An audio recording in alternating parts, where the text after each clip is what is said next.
The views and opinions expressed on any program are those of the producers and/or the persons appearing on the program and do not necessarily reflect the views and opinions of FRC Media, Bristol Community College, or the City of Fall River.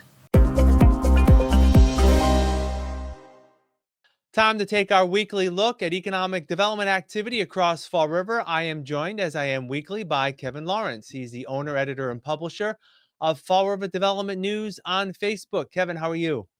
Well, good day, Keith. All right, let's get right into it. Let's start with something that a lot of people have seen over the years. If you're driving south on Route 24 as you enter Fall River, there is a sign that says "Welcome to Fall River." Well, the Yes, one that's there is pretty beaten up, and yes. now it looks like one of our state representatives is working to get a new sign installed. Yeah, State Representative Carol Fiola reported on her Facebook page that $25,000 has been allocated for a brand new Welcome to Fall River sign on Route 24 as part of the state's 2026 state budget. Now, the current wooden sign is near Airport Road, right near the Industrial Park exit.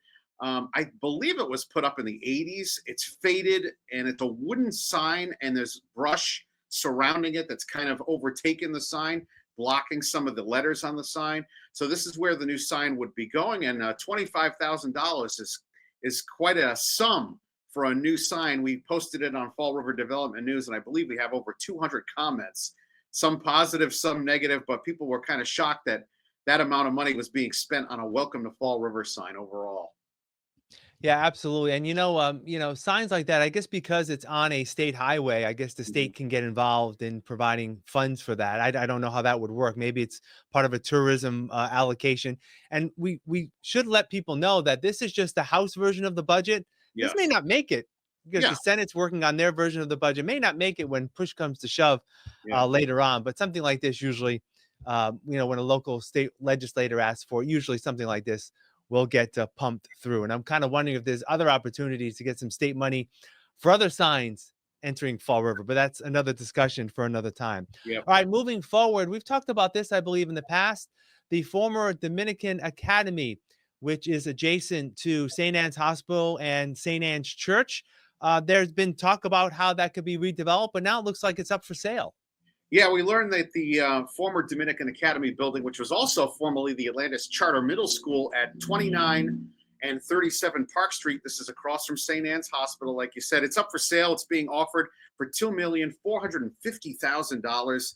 It's a historic 76,000 square foot building. Now, last year, the Zoning Board of Appeals approved a plan for 68 residential apartments at the former Dominican Academy site. The developer is Park Street Partners LLC. It looks like they've pulled out, and the building is now up for sale again. And they're marketing it for residential development. So they hope to sell the building, and maybe another developer will take it over and continue their project at some point.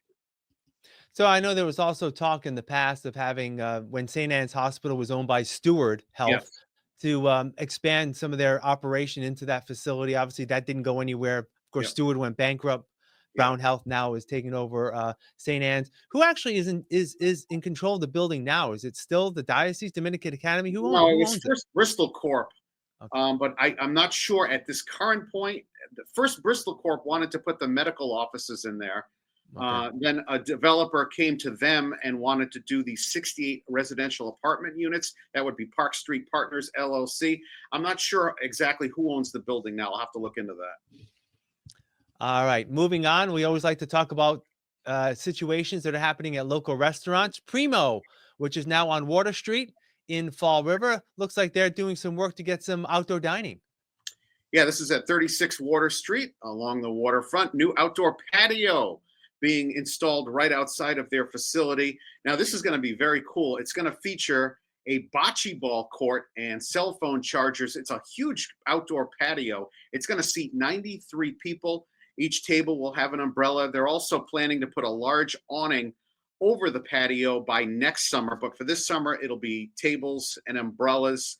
And they hope to have the construction completed for the new outdoor patio at Primo on Water Street, which is an Italian flair restaurant. They hope to have the construction completed by the end of May to start serving outdoors in the summer of 2025.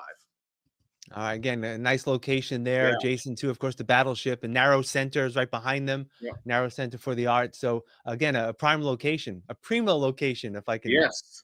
No pun use the intended. pun, and Yeah. I did Yes. for that location. All right, and finally this week, there is another smaller restaurant that actually has one location in Dartmouth, looking to locate here in Fall River.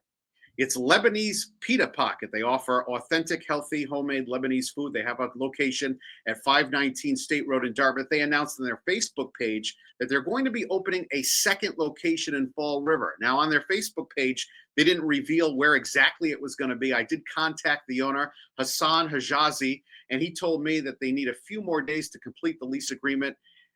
He did tell me, though, it would be somewhere near the Walmart location in Fall River. Not exactly where, but somewhere surrounding Walmart will be the new location for Lebanese Pita Pocket, with their second location coming to Fall River, Massachusetts.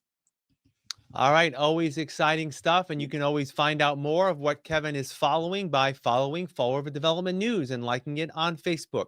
Kevin, thank you for your time as always. We'll talk next week. Thank you, Keith.